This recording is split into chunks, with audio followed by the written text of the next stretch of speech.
Well, I hear you don't have a body for me. Not yet, anyway.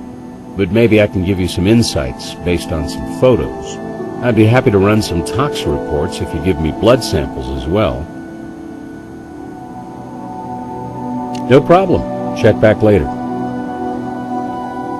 Obviously, I can't give you a definitive answer, but the size is right to have been made by dragging a body across the floor. This small droplet spatter usually indicates a blow from a fist or other blunt object. At least half a gallon, could be more, and since it all came from one person, that person is almost certainly deceased. But there's one striking anomaly, however. It's highly unlikely a victim with that kind of wound could remain conscious long enough to spread so much blood around so many places in one apartment. One theory would be the killer held onto the victim and dragged her around the place, which would give us one very bloody perp. You got it. Check back. Low and medium velocity spatter with no high velocity tends to rule out firearms. With a small amount of blood spatter in the photo, the use of a sharp implement is implied, not a bludgeon. With the blood coming out in large spurts everywhere, the possibility of a major artery being severed is strong. No problem. Check back later. No problem. Check back later. I've tried to help, but as Grissom would tell you, this is guesswork, informed though it may be. I can't determine the time of death from blood alone. When you have a body for me, I'm sure I'll be the second to know, after the murderer. Reports are clean, no drugs indicated at all. If the body turns up, I'll make a note to check it for injection marks. Interesting item, not sure what to make of it. When looking for cause of death, I noticed a large portion of the blood was crystallized. Few things can cause this, including severe low temperatures. I wouldn't be surprised to find the body went through some form of freezing.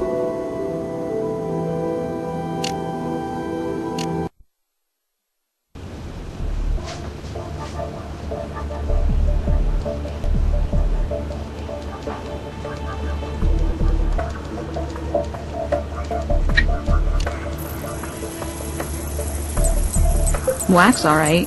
Ski wax, actually, and you can make an impression of a key from this stuff. Perhaps somebody needed a spare key from Mr. Dupois' apartment.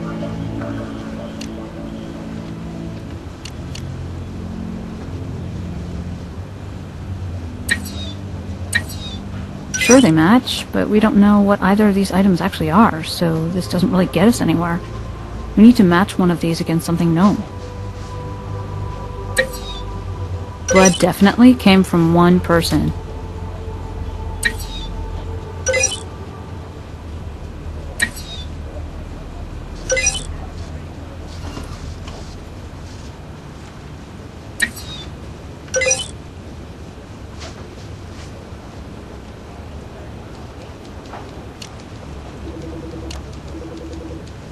We have a partial allele match between the blood at the crime scene and Lucy's DNA sample, which is what you'd expect with siblings.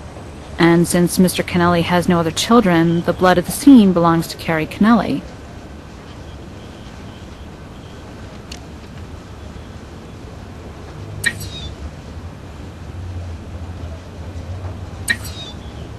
Okay, so Lucy really did cut herself. And how goes the case of the bloody apartment and the missing heiress? Lots of blood, few suspects, no body. Blood's Carrie's all right, matched up with her sister. But if she's lost literally gallons of blood, she has to be dead, doesn't she? Well, as Sherlock Holmes once said, when you have excluded the impossible, whatever remains, however improbable, must be the truth. But isn't Sherlock Holmes a fictional character? Probably.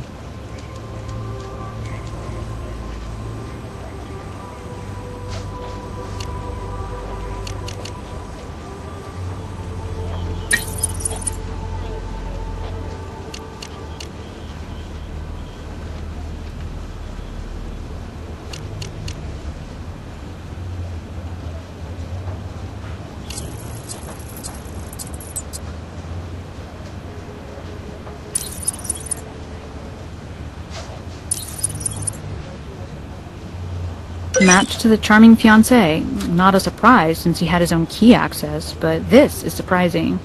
Dubois had a record. Assault charge 2 years ago. Barroom incident? Sounds like he had a temper.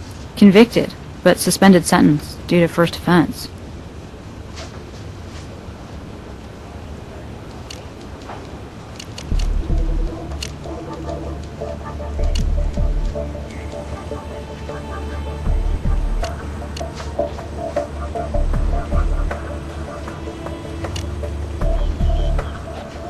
Necklace cut cleanly.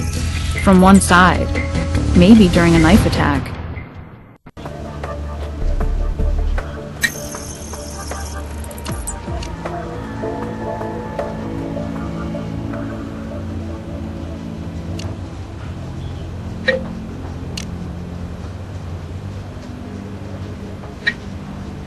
Shoe and the floor print match, meaning Mr. Dubois exited after the blood was on the floor.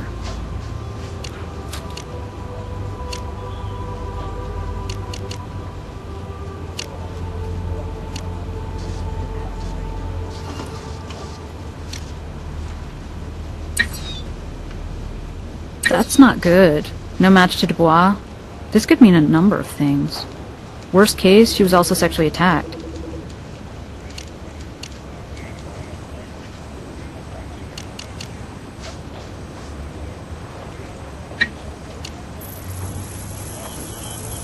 Liquid concealer. This is a cosmetic of choice among abused women. Green offsets the red and blue of a deep bruise. And this residue on the shades could mean they're concealing a shiner.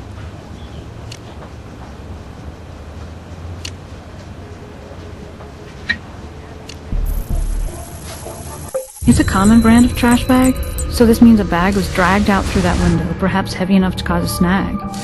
Was the victim taken out like trash?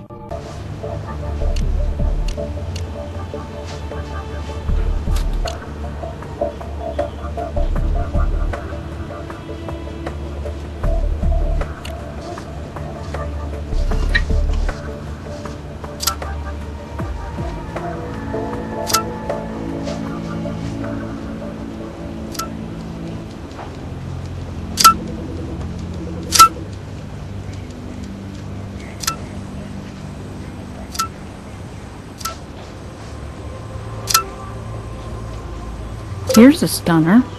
Mr. Canelli is leaving the double dip to Carrie, not Lucy, even though it's Lucy who's worked her tail off for him. This is a motive.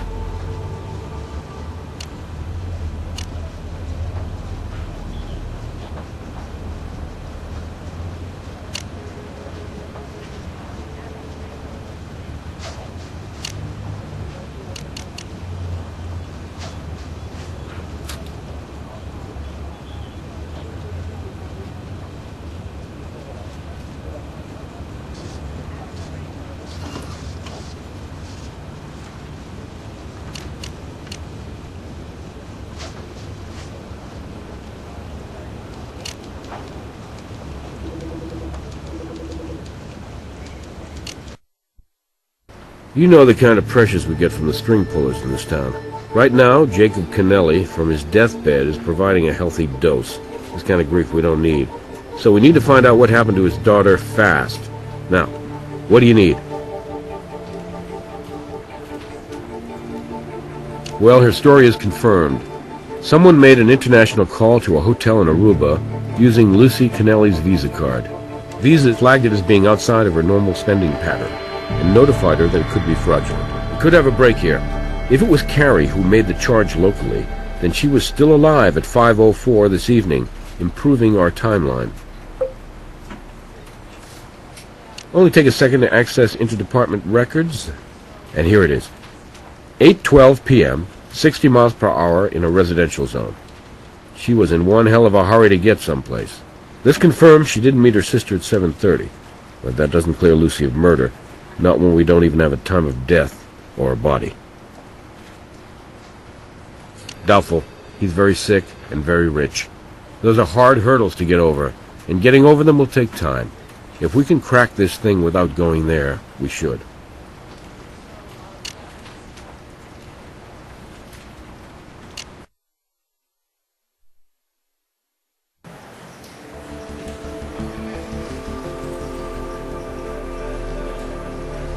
Haven't I made it clear?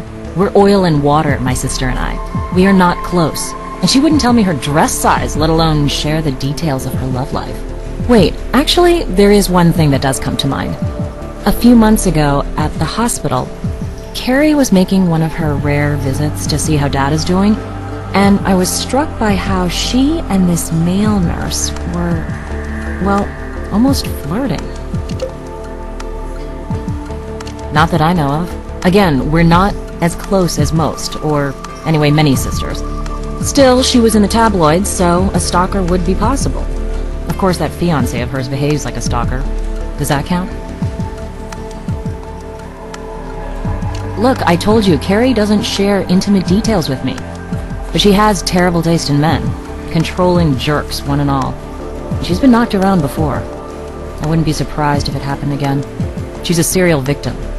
Did you ever see any signs of bruises recently? No, but my sister doesn't exactly go easy with the makeup.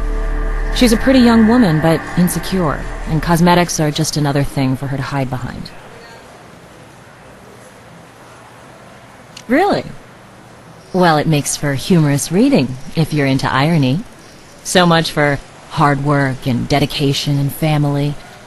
I'm taking it in the nethers, so that Daddy can help Carrie grow up and settle down. You sound pretty upset about it. Wouldn't you be? But I'm not worried. Carrie hasn't ever shown any interest in the family business, and she'll come running to me for help when the time comes. I told you, she'll be in over her head and need me. Why should I hurt her? Or do you mean kill her? Right, I slashed my sister to ribbons in her apartment over this. Sure, that'll put me in solid with my father. Well, that note you left did sound like a threat. You won't see a penny? Look, I don't want this to get out. It's confidential. That time I said would come when she'd come running to me for help? Well, it already came. Carrie was ready to hand the casino over to me. You want it in writing? Carrie's writing? Sure, it's right here. I don't have...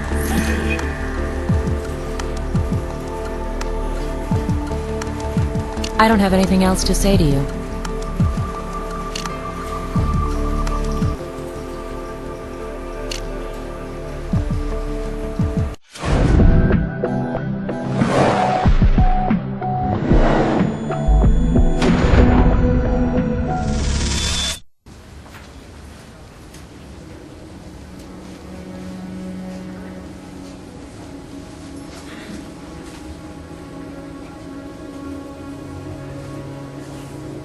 Yes, I am. Now we know who I am. Who are you? Vegas Crime Lab. We have a few questions. No.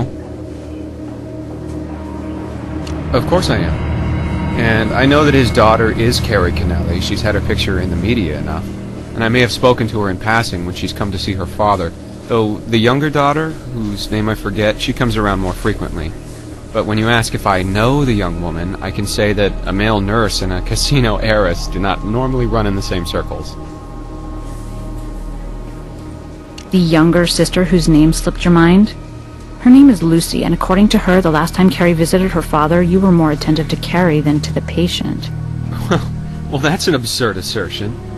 Now that you mention it, and keep in mind how many patients I deal with in a day, much less a week or a month, Carrie Canelli was sort of friendly to me. Look, I really don't know her, but she did call me here at the hospital once.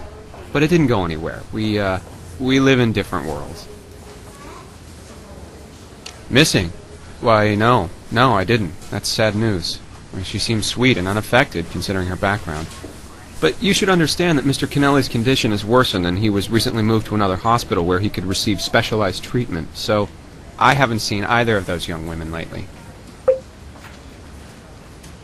Hey, I really didn't mean to be evasive. It's just, if I were accused of getting familiar with a patient's daughter, I could get in trouble here. I really, truly don't know that young woman, except in passing.